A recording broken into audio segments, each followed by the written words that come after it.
ఊహించిందే జరిగింది. Team India star batter Virat Kohli టెస్టులకు goodbye చెప్పేశాడు. ఇటీవల రోహిత్ శర్మ సుదీర్ఘ ఫార్మాట్ కు వీడ్కోలు పలికాడు. ఆ తర్వాత నుంచి కోహ్లీ కూడా అదే బాటలో నడుస్తాడని ప్రచారం జరిగింది. దీనిపై ఇప్పటికే బీసీసీఐ సెలెక్టర్లకు సమాచారం ఇచ్చాడనే వార్తలు వచ్చాయి.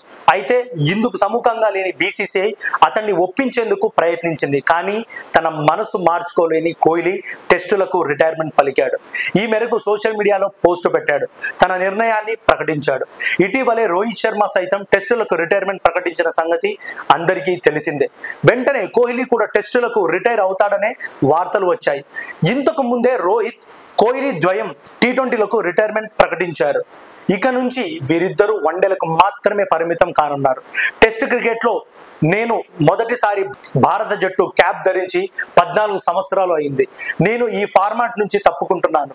ఇది అంత ఈజీ కాదు, కానీ ప్రస్తుత పరిస్థితుల్లో ఇదే సరైనది అని నాకు అనిపిస్తుంది. ఈ ఫార్మాట్ కోసం నేను ఏం చేయగలిగానో నా వల్ల అయినంత చేశాను. ఇదే సమయంలో నేను ఊహించిన దానికంటే ఎక్కువ నాకు ఈ ఫార్మాట్ ఇచ్చింది. నా టెస్ట్ కెరీర్ను ఎప్పుడు తిరిగి చూసుకున్నా అది సంతోషాన్ని ఇస్తుంది అని విరాట్ కోహ్లీ పోస్టులో పెట్టాడు. కాగా 2011లో విరాట్ కోహ్లీ భారత జట్టు తరపున సుదీర్ఘ ఫార్మాట్లోకి అడుగుపెట్టాడు. తన కెరీర్లో 123 టెస్ట్ మ్యాచ్లు ఆడిన కోహ్లీ 9230 రన్స్ స్కోర్ చేశాడు. ఇందులో 7 డబుల్ సెంచరీలు, 30 సెంచరీలు, 31 హాఫ్ సెంచరీలు ఉన్నాయి. ఇటీవలే రోహిత్ శర్మ కూడా క్రికెట్ కు వీడ్కోలు పలికాడు. అప్పటికి నుంచి కోహ్లీ సైతం గుడ్ బై చెప్పేశాడనే ప్రచారం జరిగింది. దీనిపై చాలా మంది మాజీ క్రికెటర్లు కోహ్లీకి నిర్ణయం మార్చుకోవాలని సూచించారు. టెస్ట్ క్రికెట్ కు అతడి అవసరం ఉందని, దయచేసి నిర్ణయం మార్చుకోవాలని సూచించారు. వెస్టిండీస్ క్రికెట్ దిగ్గజం బ్రెయిన్ లారా సైతం ఇదే రిక్వెస్ట్ చేశాడు.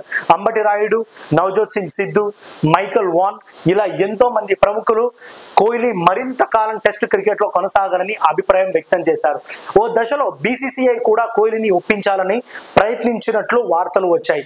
రోహిత్, కోహ్లీ ఇద్దరు ఒకేసారి రిటైర్మెంట్ ప్రకటిస్తే దాని ప్రభావం జట్టుపై ఉంటుందని, అందుకే మరికొంతకాలం లాంగ్ ఫార్మాట్ లో ఆడాలని బీసీసీఐ విరాట్ కు సూచించినట్లు సమాచారం. కానీ విరాట్ కోహ్లీ మాత్రం తన నిర్ణయం తీసుకున్నాడు. కొత్త వాళ్లకు అవకాశం ఇవ్వాలనే ఉద్దేశంతో సుదీర్ఘ ఫార్మాట్ నుంచి తప్పుకున్నాడు. రోహిత్ రిటైర్మెంట్ ప్రకటించాక కోహ్లీ కెప్టెన్సీ ఆశించాడని, కానీ కెప్టెన్ విషయంలో దీర్ఘకాలిక ప్రణాళికతో ఉన్న బీసీసీఐ అందుకు ఒప్పుకోలేదని కూడా ప్రచారం జరిగింది. రోహిత్ శర్మ స్థానంలో గిల్ ను కెప్టెన్ గా నియమిస్తారనే ప్రచారం జరుగుతుంది. దీనిపై చూస్తుంటే మాత్రం బయట ప్రజలందరూ, విరాట్ కోహ్లీ ఫ్యాన్స్ అందరూ చాలా బాధపడుతున్నారు. ఎందుకంటే ఇప్పుడు వన్డేలు తప్ప, తర్వాత ఐపీఎల్ తప్ప మిగతా ఏ దాంట్లో కూడా విరాట్ కోహ్లీ ఆడడు చెయ్యడు అంటే వాళ్ళ ఫ్యాన్స్ కి, వాళ్ళ డైహార్డ్ ఫ్యాన్స్ కి ఎట్లుంటుందో ఒక్కసారి ఊహించుకోండి. ఎందుకంటే విరాట్ కోహ్లీ సడన్లీ ఇట్లా ఒక డిసిజన్ అయితే తీసుకోవడం జరిగింది. మొన్ననే రోహిత్ శర్మ టెస్ట్ క్రికెట్ కు వీడ్కోలు చెప్పడం జరిగింది. ఇప్పుడేమో విరాట్ కోహ్లీ వీడ్కోలు చెప్పడం జరిగింది. ఫ్యాన్స్ అందరూ చాలా దిగ్భ్రాంతితో ఉన్నారు. ఇప్పటికే చాలా అంటే చాలా దీంట్లో ఉన్నారు. ఇక్కడ ఎంఎస్ ధోని లేకపోవడం, తర్వాత ఇప్పుడు రోహిత్ శర్మ వెళ్ళిపోవడం, తర్వాత విరాట్ కోహ్లీ వెళ్ళిపోవడం, ఇప్పుడు క్రికెట్ చాలా నిజం చెప్పాలంటే చాలా మంది క్రికెట్ మానేస్తారు. సో విరాట్ కోహ్లీ రిటైర్మెంట్ ప్రకటించడం ఈరోజు జరిగింది. కాబట్టి ఇది ఈరోజు న్యూస్. మీ అందరికి నచ్చుతున్నా. మీ అందరికి ఈ వీడియో నచ్చినట్టయితే please like, subscribe and share చేయండి. అండ్ మా వీసీ మీడియాని సపోర్ట్ చేయండి. Thank you.